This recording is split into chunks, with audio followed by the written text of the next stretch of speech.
ஒரு மொழியானது எப்படி உருவானது? வனங்களில் வசித்துக் கொண்டிருந்த மனிதன் முதலிலே சப்தங்களை உருவாக்கினான். அந்த சப்தங்கள் ஒலி வடிவம் பெற்று ஒரு மொழியாக மாறியது. காடுகளில் அவன் நடந்து கொண்டிருந்த பொழுது கால்களில் முள் தைத்தது. அந்த முள் தைத்ததனுடைய வலியை வெளிக்காட்டுவதற்காக ஆ என்று கத்தினான். அப்பொழுது ஆ என்ற எழுத்து உருவானது. ஒரு புலியானது அவனை துரத்த தொடங்கியது. அந்த துரத்தலில் வேகமாக ஓடி ஒரு மரத்தின் மீது ஏறிக்கொண்டான். ஓ என்று ஓலமிட்டான். தன்னுடைய சக நண்பர்களை அழைப்பதற்காக அவனுக்கு அப்பொழுது மொழி கிடையாது. அந்த ஓ என்ற சப்தமானது அடுத்தவனுக்கு அது தகவலாக பரிமாறப்பட்டது. இது ஓ என்ற சத்தம். வாழ்விலே சில நேரங்களில் அவன் இன்பம் காண்கின்ற பொழுது ஈ என்று இழித்தான். அப்பொழுது ஈ என்ற எழுத்து உருவாகியது. காடுகளில் ஓநாய் ஊளையிட்டது. அது ஊ என்று கத்தியது. ஊ என்ற எழுத்து பிறந்தது. இப்படி தமிழிலே 12 உயிரெழுத்துக்களும் 18 மெய்யெழுத்துக்களும் 216 உயிர்மெய் எழுத்துக்களும் ஆயுத எழுத்து ஒன்றாக மொத்தம் 247 எழுத்துக்கள் உருவானது. ஆக எழுத்துக்கள் உருவானது ஒரு மனிதன் தன்னுடைய தகவலை அடுத்தவருக்கு பரிமாறிக்கொள்வதற்காக உருவானதுதான் முதலிலே சப்தங்கள். அந்த சப்தங்கள் மூலமாக ஒலி உருவானது. அந்த ஒலியின் மூலமாக அடுத்தவருக்கு தகவல் பரிமாறப்பட்டது. இப்படித்தான் மொழியானது தோன்றியது. மொழி தோன்றிய பிறகு இதை எழுத்து வடிவமாக்கும் என்பதற்காக பல ஆயிரம் ஆண்டுகள் கழித்து ஒவ்வொரு உச்சரிப்புக்கும் ஒரு எழுத்துக்களை உருவாக்கியவர்கள் முதலாக தமிழர்கள் தான். முதலில் எழுத்துக்களையும் உருவாக்கினார்கள், சப்தங்களையும் உருவாக்கினார்கள். அந்த சப்தங்களின் மூலமாக வார்த்தைகள் உருவானது. இப்ப எழுத்து உருவாகிவிட்டது. இப்ப எழுத்தை வடிவமைக்க வேண்டும் என்றால் எதிலே எழுதுவது? அப்படி எழுதுகின்ற பொழுது காடுகளில் இருந்த விலங்குகள் இறந்து போன பொழுது அந்த விலங்குகளினுடைய தோலை எடுத்து இவன் எழுதத் தொடங்கினான்.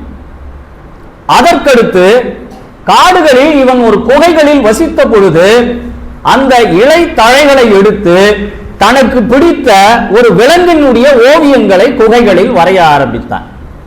அதற்கு பிறகு எழுத்துக்களை எழுத ஆரம்பித்தான். இப்படியாக சமூகமானது ஒரு இனக்குழுவாக மாற்றப்பட்டு மனித சமூகம் வளரத் தொடங்கியது. குறிஞ்சி நிலப்பகுதியிலிருந்து மனிதன் முல்லை நிலப்பகுதிக்கு நகர்ந்தான். அந்த முல்லை நிலப்பகுதியிலிருந்து நதிகள் பாயக்கூடிய மருத நிலப்பகுதி, வயலும் வயல் சார்ந்த பகுதி மருத நிலம் என்று அழைக்கப்பட்டது. அந்த நிலத்தை நோக்கி மனிதர்கள் நகர்ந்தார்கள். நகர்ந்த மனிதன் உணவுக்காக வேளாண்மை செய்தான். அந்த வேளாண்மை செய்வதற்காக நதியிலிருந்து நீரை பெற்று வேளாண்மை செய்ய கற்றுக்கொண்டான். இந்த வேளாண்மை செய்கின்ற பொழுதுதான் ஒரு இனக்குழுக்கள் உருவானது. காடுகளில் வசிக்கின்ற பொழுது குழு உருவாகவில்லை. முல்லை நிலத்திலே வாழ்கின்ற பொழுது குழு உருவாகவில்லை. மருத நிலத்திற்கு வருகின்ற பொழுது இந்த இனக்குழுக்களாக தனித்தனியாக பிரிந்தான். ஒருத்தன் நெல்லை விளைவித்தான், ஒருத்தன் திணையை விளைவித்தான். இப்படியாக பண்டங்கள் உற்பத்தியாயின. உற்பத்தியான பண்டங்கள் மிகுதியானதன் பொருட்டு இப்போ அதை இன்னொருவருக்கு கொடுத்து, ஒருவருக்கு நெல்லை கொடுத்து இவனுக்கு திணை பெற வேண்டும். அப்பொழுது உருவானதுதான் விவசாயம் என்கின்ற விவசாயத்திலிருந்து பண்டமாற்று முறை என்பது உருவானது. இப்ப என்னிடம் அதிகமான பொருள் இருக்கிறது, அந்த பொருளை இன்னொருவருக்கு கொடுத்து அவர்களிடமிருந்து பொருளை பெறுகின்ற ஒரு தன்மை உருவானது. இந்த வியாபாரம் என்கிற முதன்மை முதலில் உருவானது தமிழர்கள் இடையே தான். உலகத்திற்கே விவசாயத்தையும் உலகிற்கே வியாபாரத்தையும் சொல்லிக் கொடுத்தவர்கள் தமிழர்கள். இப்போ உதாரணமாக இன்றைக்கு 4 வகை வருணம் என்று சொல்கிறார்கள். அந்த 4 வகை வருணம் எப்படி உருவானது ஆரம்ப காலத்திலே என்றால், இப்போ காடுகளிலிருந்து இடம்பெயர்ந்த மனிதன் மருத நிலத்திலே இருக்கிறான். அந்த மருத நிலத்திலே ஒருவன் விவசாயம் செய்கிறான். அந்த விவசாயிக்கு ஒரு 4 ஆண் பிள்ளைகள் இருக்கிறார்கள். இந்த 4 ஆண் பிள்ளைகளில் ஒருவன் விவசாயத்திற்கு வந்து விடுகிறான். இன்னொருவன் இந்த விவசாயம் செய்த பொருட்களை கொண்டு போய் விற்பனை செய்வதற்காக சென்று விடுகிறான். மூன்றாவது இனக்குழுக்களாக உருவான பிறகு அங்கே ஒரு நாட்டிற்கும் இன்னொரு நாட்டிற்கும் போர் வருகின்ற பொழுது போர்க்களத்திலே போரை நடத்துவதற்கு ஒருவன் தேவைப்படுகிறான். அவன் படை தளபதியாகவோ இல்ல படை வீரனாகவோ போய் சென்று விடுகிறான். இன்னொருவன் அறிவின் பார்ப்பட்டு இருக்கின்ற காரணத்தினால் அவன் கல்வி கற்றுக் கொடுக்கின்ற தொழிலை செய்கிறான். தந்தை ஒருவர் 4 பிள்ளைகளும் 4 தொழிலை செய்கிறார்கள். இப்படி 4 தொழிலை செய்தவர்கள் தான் பிற்காலத்திலே 4 வகை வருணமாக மாற்றப்பட்டது. யார் யார் விவசாயம் செய்தாரோ அவர்களெல்லாம் சூத்திரர்களாக சென்றார்கள். யார் யார் போர்க்களத்திற்கு சென்றார்களோ அவர்களெல்லாம் சத்திரியர்களாக மாறினார்கள். யார் யார் வியாபாரம் செய்தார்களோ அவர்களெல்லாம் வைசியர்கள் ஆனார்கள். யார் யார் கல்வி கற்றுக் கொடுத்தார்களோ அவர்களெல்லாம் அந்தணர்கள் ஆனார்கள். இப்படி 4 வகை வருணங்களாக பிரித்தறியப்பட்டு பிற்காலத்திலே அது சாதி என்கிற கட்டமைப்பாக உருவானது. ஆனால் தந்தை என்பவர் ஒருவர் தான். செய்த தொழிலின் பொருட்டு இவர்கள் வேறு வேறு சாதிகளாக மாற்றப்பட்டார்கள். அதனால்தான் வள்ளுவர் என்ன சொன்னார்? பிறப்புக்கும் எல்லா உயிர்க்கும் சிறப்புவா செய் தொழில் வேற்றுமையான். செய்கின்ற தொழிலை வைத்து யாரும் பிறப்பால் வேதம் பார்க்க கூடாது என்பதை நமக்கு வள்ளுவர் வலியுறுத்தினார். இப்படியாக எழுத்துக்கள் உருவான பிறகு முதலிலே பனைமரத்திலிருந்து செய்யப்பட்ட ஓலைச்சுவடிகள் பதப்படுத்தப்பட்டு அவற்றிலே எழுத்தாணிகள் மூலமாக எழுத தொடங்கினார்கள். முதலாக ஓலைச்சுவடிகளில் எழுதக்கூடிய ஆற்றல் பெற்றவர்கள் தமிழர்கள் என்பதினால்தான் இன்றைக்கு அது உலகத்தின் முன்னால் நிறுவனமாகி இருக்கிறது. சிவகலையிலே செய்யப்பட்ட ஆய்வின் அடிப்படையில் 5300 ஆண்டுகளுக்கு முன்பாகவே நம்முடைய தமிழர்கள் என்பவர்கள் இரும்பினை பயன்படுத்தினார்கள் என்ற ஒரு செய்தி இன்றைக்கு நமக்கு கிடைத்து இது பல ஆய்வுகள் செய்யப்பட்டு கரிம பகுப்பாய்வு எல்லாம் செய்யப்பட்டு இது இந்தியாவிலே ஏற்றுக்கொள்ளப்பட்ட உண்மை மாத்திரம் கிடையாது. அமெரிக்காவிலே அதனுடைய கரிம பகுப்பாய்வு என்பது கார்பன் டேட்டிங் என்று சொல்லப்படுகின்ற அந்த கரிம பகுப்பாய்வின் மூலமாக இது 5300 ஆண்டுகளுக்கு முற்பட்டு தமிழர்கள் இரும்பினை பயன்படுத்தினார்கள் என்ற ஒரு உண்மை இன்றைக்கு உலகமே சொல்லிவிட்டது.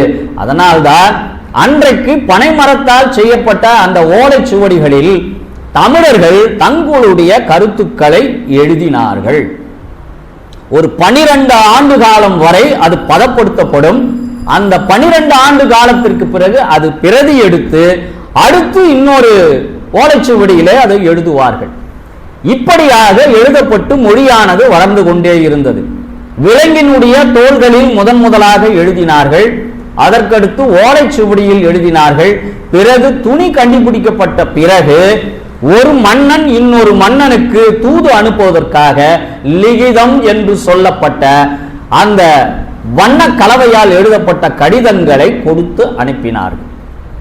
பிற்காலத்தில் புறாவின் மூலமாக தூது அனுப்பப்பட்டது. ஒரு மன்னனுடைய செய்தி இன்னொருவருக்கு தெரியப்படுத்த வேண்டும் என்பதற்காக புறாக்கள் மூலமாக தூது அனுப்பப்பட்டது.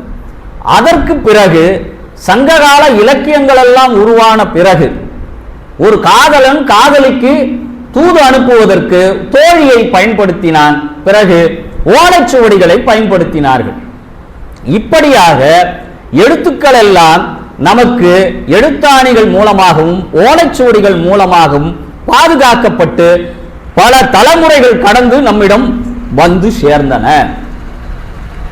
நமக்கு முதலிலே கடிதம் எப்படி எழுத வேண்டும் என்பதற்கு இன்றைக்கும் நாம் கடிதம் எழுதுகின்ற பொழுது விடுனர், பெறுநர், பொருள் என்ன விஷயம் குறித்து நாம் இந்த கடிதத்தை எழுதுகிறோம், எழுதுவது யார், பெறுவது யார் என்ற ஒரு விளக்கம் இன்றைக்கு வரையில் பின்பற்றி கொண்டிருக்கிறது என்றால் இதற்கு முதல் காரணம் 11ஆம் திருமுறையில் சிவபெருமான் எழுதிய முதல் கடிதம் திருமுக பாசுரம் என்று அழைக்கப்படுகிறது.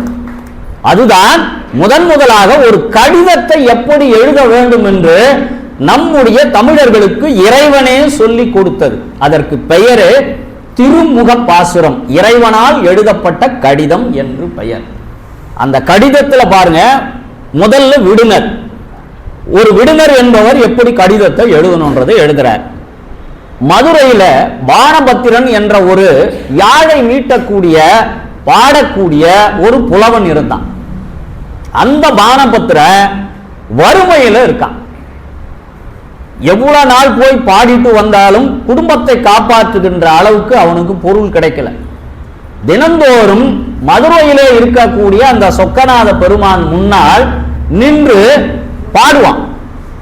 அவனுக்கு யாரும் பாட்டு எழுதி கொடுக்க மாட்டாங்க. அவனாகவே இயல்பாகவே பாடுவான், யாழை மீட்டுவான். இதை சிவபெருமான் தினந்தோறும் பார்த்து கொண்டிருக்கிறார். இவருக்கு ஏதாவது ஒரு உதவி செய்ய வேண்டுமே என்று எண்ணுகிறார். ஒரு நாள் இந்த யாழை மீட்டக்கூடிய இந்த பானபத்திரனை பற்றி சைவ பெருமக்களுக்கு தெரிவிக்க வேண்டும் என்பதற்காக இறைவன் என்ன பண்றாரு, அந்த சொக்கநாத பெருமான் முன்னால் பாடிக்கொண்டிருக்கின்ற பொழுது நம்முடைய அடியார் ஒருவன் கால் வலிக்க நின்று கொண்டிருக்கிறானே. நாம மற்ற தெய்வங்களினுடைய வரலாறை எல்லாம் பார்ப்போம். பொதுவா சிவபெருமான் தன்னுடைய பெருமையை பேசுவதை விட அடியார்களுடைய பெருமையை உலகுக்கு சொல்ல வேண்டும் என்பதுதான் இறைவனுடைய திருவுள்ளமே. எப்பொழுதுமே தன்னை பற்றி பெருமை பேசுவதில் சிவபெருமானுக்கு என்றைக்கும் விருப்பம் இருந்தது கிடையாது. தன்னை நேசிக்கின்ற, தன்னை பூஜிக்கின்ற அடியார்களை உலகம் முழுமையிலும் இருக்கக்கூடிய சைவ பெருமக்களுக்கு தெரிய வைக்க வேண்டும் என்பதுதான் இறைவனுடைய அருட்கருணையே. அப்படி இந்த பானபத்திரனை பற்றிய ஒரு செய்தியை உலகம் முழுக்க தெரியப்படுத்த வேண்டும் என்பதற்காக சிவபெருமான் என்ன செய்தார் என்றால், ஒரு நாள் ஆலவாயிலே, அதாவது மதுரையிலே நின்று பாடிக்கொண்டிருக்கிறான். நீண்ட நேரம் பாடிக்கொண்டிருக்கிறான், கண்ணீர் மல்க உருகி கொண்டிருக்கிறான். அவனுக்கு கால் வலிக்குமே என்று சிவபெருமான் நினைக்கின்றான். நினைத்த உடனே அங்கே இருக்கக்கூடிய அர்ச்சகர்களுக்கு அசரீரியாக சிவபெருமான் சொல்கிறார், என்னுடைய அடியார் நீண்ட நேரமாக நின்று கொண்டு வாடி இருக்கிறான், அவன் உட்கார்வதற்கு ஒரு பலகையை போடுங்கள், அவன் நின்று கொண்டு பாட வேண்டாம், உட்கார்ந்து அவன் பாடட்டும் என்று சிவபெருமான் விருப்பப்படுகிறான். அந்த கொடுக்கக்கூடிய பலகை கூட என்னவென்றால், பொன்னால் செய்யப்பட்ட பலகையை கொண்டு வந்து அதன் மீது உட்கார வையுங்கள் என்று தன்னை பாடுகின்ற ஒரு அடியாருக்கு சிறப்பு செய்ய வேண்டும் என்பதை இறைவனுடைய கருணை உள்ளம் தீர்மானிக்கிறது. அப்படியே அவனுக்கு பொற்பலகை போடப்பட்டு அந்த பொற்பலகையிலே உட்கார்ந்து பானபத்திரன் பாடுகிறார். இப்போ இந்த பானபத்திரனுடைய பெருமையை இன்னொரு அடியாராக இருக்கக்கூடிய சேரமான் பெருமானுக்கு தெரிவிக்க வேண்டும். அந்த சேரமான் பெருமானுக்கு தெரிவிக்க வேண்டும் என்பதற்காக முதலாக ஒரு கடிதம் ஒன்றை எழுதுகிறார். அதுதான் திருமுக பாசுரம். பானபத்திரனிடம் அந்த ஓலைச்சுவடியிலே கடிதம் எழுதுகிறார். அந்த கடிதத்தினுடைய முதல் தொடக்கம் விடுனர். இதை கொடுப்பவர் யார்? அதுல முதல் வரி சொல்றார், மதிமலி புரிசை மாடக்கூடல். மதிமலினா பௌர்ணமியை எப்படி நமக்கு குளிர்ச்சி தருகிறதோ, வெயில் வெப்பம் தரும், நிலவு என்பது குளிர்ச்சி தரும். அந்த குளிர்ச்சி எப்படி இருக்கும் என்றால், வெயில் காய்ந்தால் கூட மதுரையிலே குளிர்ச்சியாக இருக்குமா. மதிமலி புரிசை மாடக்கூடல், நான் மாடக்கூடல் என்று மதுரைக்கு இன்னொரு பெயர். பதிமிசை நிலவும் பால் நிற வரிச்சிறகு. இந்த குளிர்ச்சி பொருந்திய மதுரையிலே இருக்கக்கூடிய நான் யார்னா, பதிமிசை நிலவும் பால் நிற வரிச்சிறகு, அன்னம் பயில் பொயில் ஆலவாயில். அதாவது மதுரை எப்படி இருக்குதுன்னா, எல்லா வயல்களிலுமே அன்னமானது நடைபெற்று கொண்டிருக்கிறதாம். அந்த அன்னம் பயில் பொழில் ஆலவாயில் மன்னிய சிவன் யான் மொழி தரும் மாற்றம். இது வேற எந்த புலவனும் எழுதல. தான் யார் என்பதை மன்னிய சிவன் யான் மொழி தரும் மாற்றம். சிவபெருமானாகிய நான் இந்த கடிதத்தை கொடுக்கிறேன். இப்போ விடுனர் தெரிஞ்சு போச்சுங்களா? யார் இந்த கடிதத்தை கொடுத்தது? மதிமலி புரிசை மாடக்கூடல் பதிமிசை நிலவும் பால் நிற வரிச்சிறகு அன்னம் பயில் பொழில் ஆளவாயில் மன்னிய சிவன் யான் மொழி தரும் மாற்றம். சிவபெருமானாகிய நான் எழுதிய கடிதம். சரி, இப்ப விடுனர் போட்டார். இப்ப பெருனர் யார்? பருவ கொன் மூப்படி என பாவலர்க்கு. அதாவது காலங்கள் தோறும் எப்பொழுதெல்லாம் பருவ காலங்கள் வருகிறதோ அப்பொழுதெல்லாம் தவறாமல் எப்படி மழை பொழிகிறதோ அப்படி சிவனடியார்கள் எப்பொழுதெல்லாம் வறுமையில் இருக்கிறார்களோ அவர்களே வந்து சொல்லாமல் தானே சென்று அந்த அடியவர்களுக்கு உதவி செய்யக்கூடிய யாரு? சேரமான் பெருமானுடைய புகழை சொல்கிறார். தன்னுடைய புகழை சொல்கின்ற பொழுது தன்னை தாழ்த்தி கொள்கிறார். அடியாரினுடைய புகழை சொல்கின்ற பொழுது மழைக்கு இணையாக தன்னுடைய அடியாரினுடைய பெருமையை சொல்கிறார். பருவக்கொன் மூப்படி என பாவலர்க்கு ஒருமையின் உரிமையின் உதவி ஒளிதிகள். தனக்கு சொல்கின்ற பொழுது கூட இவ்வளவு பெருமையை அவர் சொல்லல. ஒளி திகழக்கூடிய குருமா மதிபுரை குளவிய குடை கீழ், அதாவது வெண்கொற்ற கொடையின் கீழ் இருக்கக்கூடிய சேரமா உகைக்கும் செருமா உகைக்கும் சேரலன் காண்க. அதாவது யானை படையை சாதாரணமாக காலால் எட்டி உதைத்து போர்க்களத்திலே வெற்றி பெறுகின்ற சேரமான் பெருமானே, நீ இந்த கடிதத்தை பார்ப்பாயாக. முதலிலே தன்னை பற்றி சொன்னார். இரண்டாவது இந்த கடிதம் யாருக்கு போய் சேர்கிறதோ அவர்களை பற்றி சொன்னார். மூன்றாவது என்ன சொல்லணும்? பொருளை சொல்லணும். அந்த பொருள் என்னன்னா பண்பால் யாழ்ப்பயில் பானபத்திரன். அதாவது பண்பு என்று சொன்னால் அவனுக்கு நிகராக யாரும் இல்லாத அளவிற்கு என் மீது பக்தி கொண்ட யாழை பயின்று என் மீது பாடுகின்ற இந்த பானபத்திரன் தன்போல் என்பால் அன்பன். நீ எப்படி என் மீது பற்று வைத்திருக்கிறாயோ அப்படி இந்த பானபத்திரனும் என் போல் உன் போல் அன்பன். நீ எப்படி எனக்கு அடியாராக இருக்கிறாயோ அப்படி இந்த பானபத்திரனும் எனக்கு அடியவன். அதனால் தன்பார் கருதி காண்பது போந்தனன். அவன் உன்னை பார்ப்பதற்காக இந்த கடிதத்தை கொண்டு வருகிறான். அவனுக்கு நீ என்ன பண்ணணும்னா மான் பொருள் கொடுத்து, தன்பால் காண்பது கருதி போந்தனன், அவனுக்கு நீ என்ன பண்றனா மான் பொருள் கொடுத்து, அதோட விட்டு இருந்தா சிவபெருமான் இல்ல, மான் பொருள் கொடுத்து வர விடுப்பதுவே. நீ அவன் அங்க வந்துட்டான் சிவனடியார்னு சொல்லிட்டு அங்கேயே நீ வச்சுக்காத. தினந்தோறும் மதுரையில அவன் பாட்டை நான் கேட்கணும். அதுக்காக அவனுக்கு நீ பொருளை கொடுத்து மறுபடியும் மதுரைக்கே அனுப்பிடு. உன்னிடத்திலே அவனை வைத்துக் கொள்ளாதே என்று ஒரு பானபத்திரன் என்ற ஒரு சாதாரண புலவனுக்கும் ஒரு நாட்டையே ஆளுகின்ற சேரமான் பெருமான் என்கின்ற ஒரு நாயனார்க்கும் எந்தவித பாகுபாடும் இல்லாமல் இருவரையும் இணைத்து வைத்தவன் யார் என்றால் சிவபெருமான் ஒருவன்தான். சைவத்திற்குள்ளே இவன் உயர்ந்தவன் இவன் தாழ்ந்தவன் என்ற ஒரு இன பேதம் கிடையாது என்பதற்கு இது ஒரு அருமையான ஒரு உதாரணம். சாதாரண பாட்டு பாடுறவன் சொல்லிட்டு அவனை சிவபெருமான் சாதாரண ஆளா நினைச்சிருக்கலாம். ஆனா தன்னுடைய அடியார் இந்த உலகம் முழுக்க தெரிய வேண்டும் என்பதற்காக ஒரு அரசனிடம் ஒரு கடிதம் கொடுத்து சொல்லியிருக்கிறார். அவர் நினைச்சிருந்தா ஒரு கனவு போயிட்டு இந்த மாதிரி என்னுடைய அடியார் பானபத்திரம் வரான், அவனுக்கு நீ பொருளை கொடுத்து அனுப்புன்னு சொல்லி இருக்கலாம். அப்படி சொல்லல, ஒரு கடிதமே கொடுத்து அனுப்புகிறான் என்றால் ஒரு அடியார் மீது அவன் வைத்திருக்கக்கூடிய அந்த பற்றும் பாசமும் என்பது மிக மிக உயர்வானது என்பதை இதிலிருந்து நாம் உணர்ந்து கொள்ளலாம்.